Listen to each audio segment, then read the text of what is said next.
This is the Big O Show. This is the Big O Show. All right. Yes. Big O, what's going on, man? How you doing, baby? How you doing? And by the way, for Chuck there, he says, ever think Bitcoin may have found its ceiling? No, my brother. It found its floor. That's the problem. You know, I get it. You don't follow it. You don't know. But like I told you guys a little earlier, and just a little a second here, Cam, it was at 8,000 towards the end of 2020.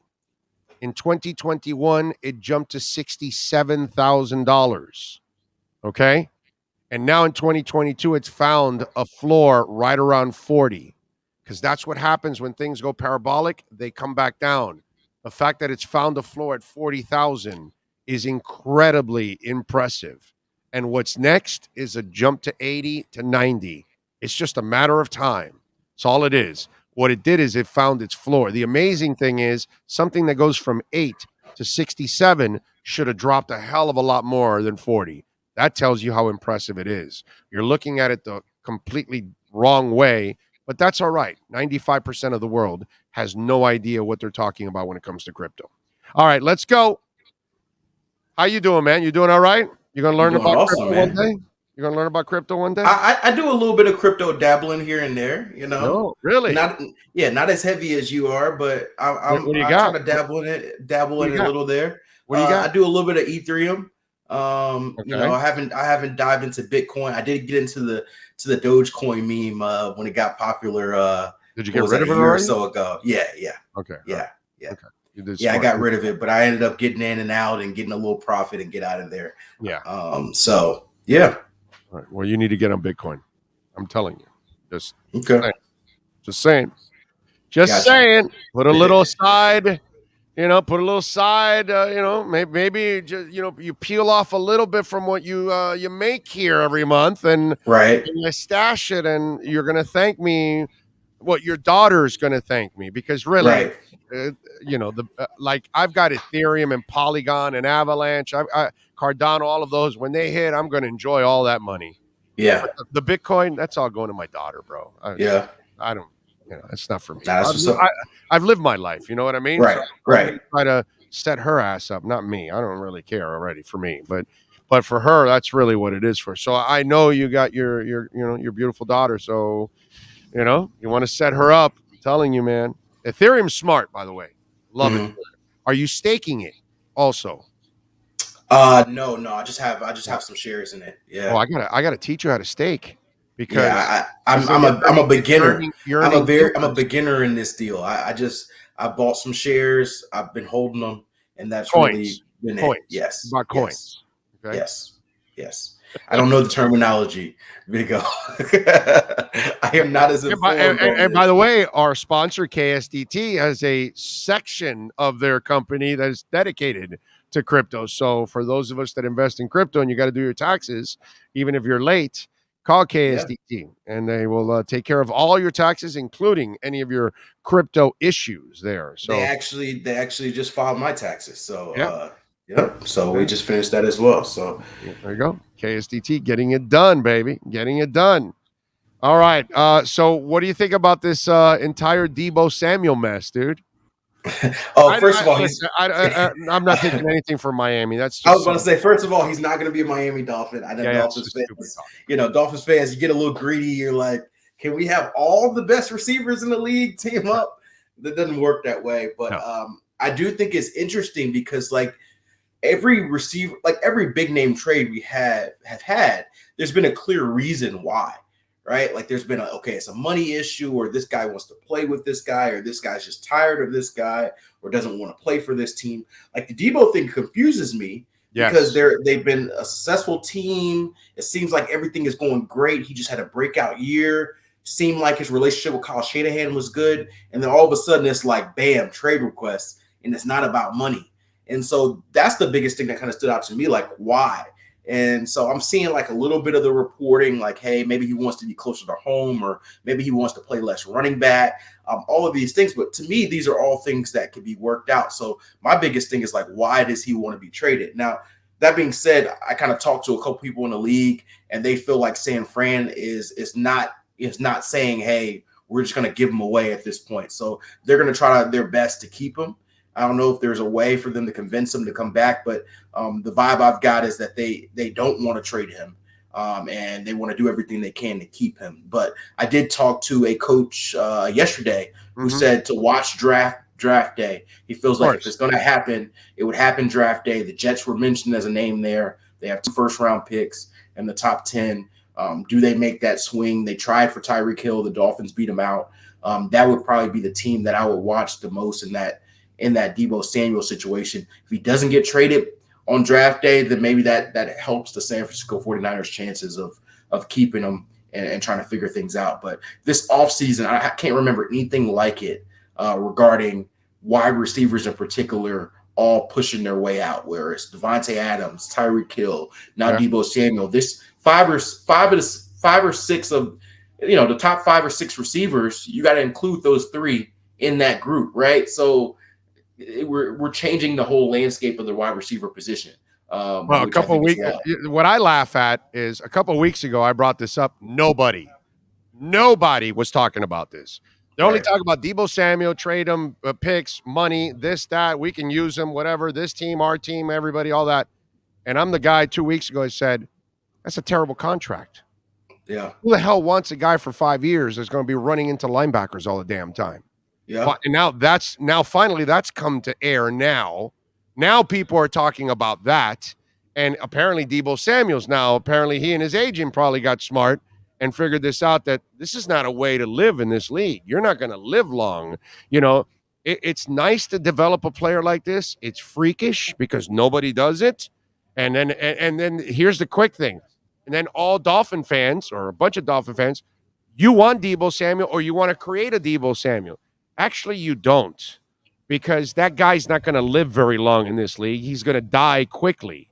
And this is why I said, and I've told everybody, Mike McDaniel already has Deebo Samuel on the team. It's just 6 different dudes will play the damn role. Right. And that's the best way to play the Deebo Samuel role, instead of overloading one guy where he's sure to end up with an injury. And that's why maybe Deebo Samuel doesn't want to do it. Do it the way Mike McDaniel has structured it. That's why this guy's so damn smart. And what's interesting about the Deebo situation, I love Deebo as a player. I think that he's a heck of a player. He's a heck of a personality. I got to spend time with him at the Pro Bowl. He's everything is advertised. But I would be hesitant as a GM to pay him $20-25 million a year. You look at his history, and I went back and did a little homework on this. For the last 7 years, he's been hurt and missed time, dating back to college. And so you're having a player who's physical by nature, but he also seeks out contact. So whether it's at receiver or running back, you're going to have to, bake in that you're going to have to miss some time with him. And the other element of him, I think that the Shanahan and the 49ers system used his skill set perfectly. I actually remember talking to a 49ers person in their building early in the season. I asked them about their room, and he said, I think that Brandon Ayuk could be our number 1 receiver, and Deebo Samuel could be a good number 2. And we all know what happened. Deebo had this great year, but even in the 49ers building, they didn't really see him as this player until he truly broke out. So I would have some worry if I'm the Jets, if I'm the Packers, if I'm the Texans. Is this guy going to, did he hit his peak in year 3 in the Shanahan system? So I think all of this has to play a factor in it, which is why I would have felt more comfortable trading for a Tyreek Hill or a Devontae Adams, or even a A.J. Brown if for some reason he was on the market before I would do a Deebo Samuel. And let me tell you something. It becomes a bigger problem now. And this is why I'll tell you this. You don't know if he can play full-time wide receiver. You don't know how good of a receiver he really is, because he plays a lot of running back. And so that kind of hides it. You don't know how good of a pure wide receiver he can be. So if he goes in with that attitude, and now you've got to pay him, but he doesn't want to play the running back role anymore, and he wants to play wide receiver, you may now be overpaying for him at this point. And I used an example with Poupart yesterday. There was a kid out of LSU named Devery Henderson a few years back. I don't know if you remember him. He was initially a running back. They switched him over to wide receiver. But he was never a good wide receiver because his hands were never consistent enough. And so he was one of those guys that he was probably the kind of guy that you could have made a Deebo Samuel type guy because Right. he was a physical. You saw it when you watched Devery Henderson, his body, you knew he had still a little running back body in him because he was a little thicker than your average wide receiver. He's a little tougher and stronger than your average wide receiver. And that's the thing. Does he become Devery Henderson now? Does he become the guy that doesn't run the pure sweet routes that you need, the clean routes that you need to set people up? Does he become the guy that isn't a good wide receiver and disgruntled because he doesn't want to run the ball and yet you want to do? This turns into a major problem for Deebo Samuel, and I don't think he realizes that. I think so. So what's interesting about Deebo is I think that sort of this problem came from his own success, right? He's played so well that he's played himself into one of the top receivers in the league when maybe even he didn't envision that or the 49ers didn't even envision that. So he invented a new position. Exactly. There's so many people, and we talked about this in the process even before they traded for Tyreek Hill. So many people are looking for the next Deebo. You don't hear people looking for the next any other receiver. It's Deebo because his skill set in the way he's used is so unique, right? And we spent a lot of time here talking on this show about how you can't make Lynn Bowden into the next Deebo because it's a unique skill set, right? So I think that's one thing that his uniqueness and his play and his production has made him an outlier in a sense. And now he wants this sort of contract. He wants this sort of protection. But what if the reason why he's so effective is because of this role? And I will say this, like, as far as him as a receiver, he did show that he was a really good receiver. Like he had 1,400 receiving yards. They used him great in that offense, a way that I think they're going to use Jalen Waddle and Tyreek Hill. But not traditional receiver. So he was used as a lot of short routes. They use, the yak, what Tua was talking about, yak the hell out of teams. Right. That's the Mike McDaniel Deebo formula there, where we're saying, hey, you may not run the prettiest route or the most crisp route. We're just going to get you the ball in the open field and let you do what you do. Right. And that's what the Deebo formula was. And so it works if it works, but if you don't have the creative offensive coordinator, can he be as successful? So I think this Deebo situation is going to be very interesting. Really, the whole receiver market is changing.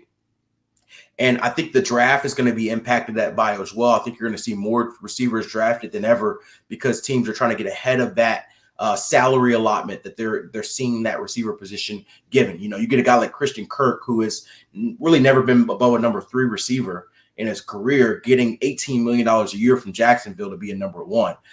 That would be enough for me to say, hey, I'm going to draft a receiver every year to figure out if I can hit a dime on this rather than paying that money. So I think the Deebo factor as far as the position list and how you pay that, but also the rising salary of receivers kind of changes the landscape of how teams approach this. When you watched Tua on the podium 2 days ago, did it look like a man that divorced Amber Heard, i.e. Brian Flores? I said this on NFL Network. That was the most free I've seen him since he's been drafted. Oh, remember how he looked at the end of this past year? He looked like a beaten down man that was just worn out with all the bullshit that was going on. And what I saw on Wednesday was a guy that got rid of Amber Heard. Yeah. Seriously. And so what's interesting about Tua is that Tua does a really good job with the media and putting a perspective out that it doesn't bother him and, he's not impacted by this. But, like, you talk to people around him, if you know the situation, then you know that, these things, he's human. He's a 23-year-old kid. You feel these things, you hear these things. So, like, him just talking about support, him talking about Mike McDaniel and the support that he gets from him at the luau, or him wanting to hang out with him and teammates. Like, I think he's very intentional in why he's bringing up these examples. He's not going to be the guy to purposely throw Brian Flores under the boat, but I asked him the question about his relationship with Flores. And if you remember, Omar and the I Am Athlete team did that podcast with Brian Flores, and he mentioned that, hey, look, ask Tua. And so I still had that on my mind. It's the first chance I had to ask Tua. And so I asked Tua, and he says, takes a deep breath. He says, big question. And he's like, what I can say is I'm very thankful that he drafted me here to be Miami Dolphins. And if you read it on the transcript, it looks like a very cliche answer. But if you were there in the building, it said 1,000 words to me on Tua's relationship with Brian Flores, but also why he feels differently about Mike McDaniel. And now they haven't won any games. They haven't lost any games. It's still early, but he already feels that support. And, I think that's already made a big impact for him and his feel, his demeanor, and how he interacts in the building. Did you say Tua wouldn't throw Flores under the boat because we live in a peninsula and not a bus? You caught that, right? I'm just wondering. Yeah, of course I caught that. I got you 3 engines, 3 Evan Rudes in the back, 3 propellers, and I don't chew his ass. I got you. There's a lot more yachts here, you know. Exactly. And you do more damage if you get run over by a boat, probably. Yeah. Oh yeah, for sure. Yeah, for yeah, sure. We hate cliches for coaches, so I try to change my cliches to fit the demographic. Yeah, exactly. We're in South Florida, bro. You get run over by boats here. Yeah, exactly. Right. What was that rapper that had the issue here on the jet ski? Oh God, who was that? Was it Lil Yachty? No. It was God. I forgot who it because is he a Miami rapper? No. He's a national guy, but his rap is kind of like pop rap, you know. Oh, God, Rick Ross? No, not the Boss. No, I don't know if the Boss would be on a jet ski. Man, what's the guy's name? Somebody help me out there. Was it Big Sean? No, I don't think it was Big Sean. It's a dude that's kind of heavy set. DJ Khaled? No. You're accurate there. I mean, you know, he's heavy set. But oh man, I forgot the guy. Huh? He got in trouble here for like he was on a jet ski. I think he was like littering or something, or he fell off of it or something, or I forgot. But anyway, no, it wasn't Sean Kingston. There it is. That's it. Man of 1,005 holes. Way to go, baby. Beautiful girls. Yeah. That's the Sean Kingston classic. Yeah, that's it. It says Kingston was involved in a jet ski accident Sunday. His rep confirmed to Us Weekly the 21-year-old singer was driving the watercraft and apparently crashed when it went under a small bridge at about 6 p.m. Female passenger was on board, also injured. Wow. I did not know that story, but that's a very Florida story. There you go. Man of 1,005 holes. Specifically a Miami story. That's a very Miami. It's all that crap is floating in here, bro. I don't know how, but it's just... You threw me off because you said rapper, big you know, Sean Kingston's like kind of has that reggae, that R&B type, R&B type reggae. I guess he does occasionally some singing, rapping, but he's more of the. That's why I told you he was more pop. That's why I told you he was more pop than really a rap guy. Yes. And I knew I just couldn't remember the name. I have his face in my mind. I know exactly who Sean Kingston is. It's just It's one of those brain farts, you know, at the moment. All right. What else was? Oh, I was going to ask you when you look at Tua's comments yesterday or 2 days ago, the pressure stuff. Yep. I think a lot of people misinterpreted this. Mm-hmm. And whether it's fans and some media, depends. And you tell me, maybe you see it this way. I disagree, but I don't think he feels the pressure that people think he feels. Right. I think he feels good pressure. What I try to explain to people is pressure is playing with broken ribs. Pressure is playing with a fractured finger. Pressure is playing with a line that doesn't block and a running game that doesn't work and receivers that can't get healthy and coaches that don't know how to coach an offense. That's pressure. This is the dude that came off the bench to win a national championship. This guy does not look at this as pressure. He looks as, great, I've got Tyreek Hill.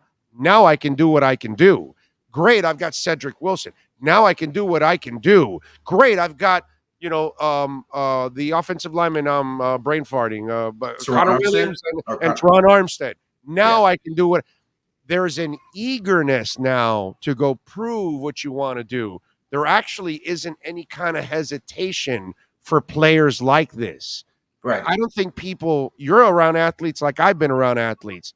I don't think people understand that athletes love this. If they're wired this way, this is what they want. What they don't want is the shit that happened last year.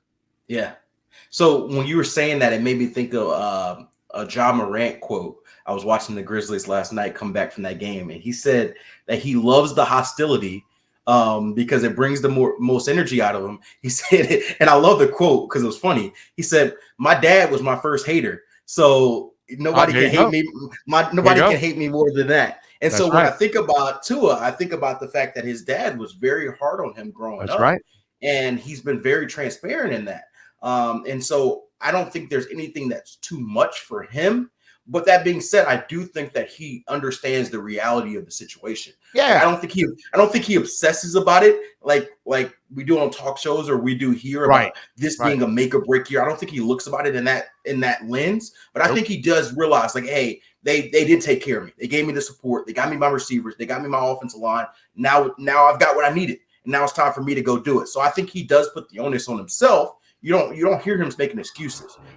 And that's one thing where I thought you were going to use the Tyreek Hill line that, he creates. What is it? He creates pressure or whatever. That's what I'm. I don't feel pressure. I create it or whatever the hell he said. Right. That's what I thought. Because that's how these people are wired. And I don't think people. And by the way, we're all wired that way too. Right. We're all wired. The best athletes are definitely wired that way. And I think one thing about Tua is that, like, you can criticize him about a lot of things. You can criticize his arm strength if you want. You can criticize, his ability to stay healthy. But I think that we've seen, even when he's been on the field, is that he doesn't seem to be rattled. I've very rarely seen him in situations where I'm like, this is too big for him. Right. And so I don't think that he's going to be rattled by the pressure or the expectations. I just think that he will truly view it, like he said, as an opportunity. And so I'm eager to see it. I think we've talked a lot about Tua and what he's going to do in this offense. I will say, I don't think that he's going to all of a sudden become a different quarterback, but I do think he'll be a better version of what we've seen so far, which, by the way, I don't think has been bad. Maybe I'm in the minority. I don't think he's been bad. I think he's done a good job considering. So if you consider the situation, he's done a good job. Right. So I don't think all of a sudden he's going to throw for 70 yards. If you think that's what it's going to be, you're looking for the wrong quarterback. But I do think that he's going to be an advanced version of himself. He's going to use these weapons. He's going to use the offensive line, and you're going to see a fuller version of what they wanted to draft when they picked him 5th overall. What are you working on so folks can check you out over at the NFL Network? Yeah, I'm actually on NFL Network today from 1 to 3. I will be talking a little bit of Tennessee Titans, a little bit of Miami Dolphins, and a little bit of Carolina Panthers throughout the day. And so I'll be doing that. And then next week, I'll actually be in Atlanta for the draft Tuesday through Saturday. Sorry, Dolphins fans, you guys don't have any picks this year. So we're not hanging with the Dolphins this year. But next year with 2 first-round picks, we'll be back. So next week will be a lot of Falcon-centric. They have the number 8 overall pick and a lot of picks in the second and third. That's all right. I'll be hanging with my Dolphins, okay? Hey, I'll be getting 3 nights of coverage from Las Vegas. With all I don't know what you're going to do. Including Cameron Wolfe, by the way, has to join us during those 3 nights, by the way. Okay, so I don't know what you're going to do on day 1. But we'll cover the draft. Yeah. We'll talk Dolphins. We'll talk how the additions to other teams, how that affects the Dolphins, what the Dolphins will have to do. Well, trust me, I've been doing this for 32 years. It'll be an incredibly Dolphin-centric draft while we're covering the draft. We will figure out angles. Yep. No problem.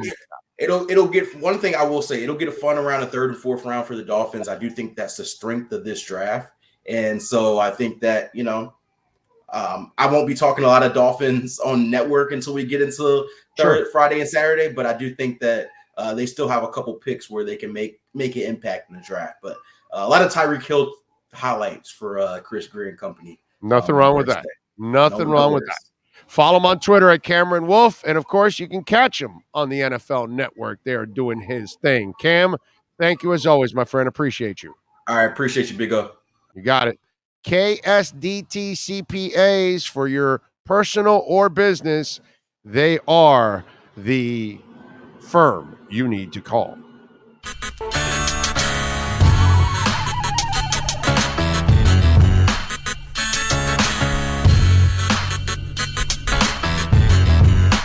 This is the Big O Show. This is the Big O Show.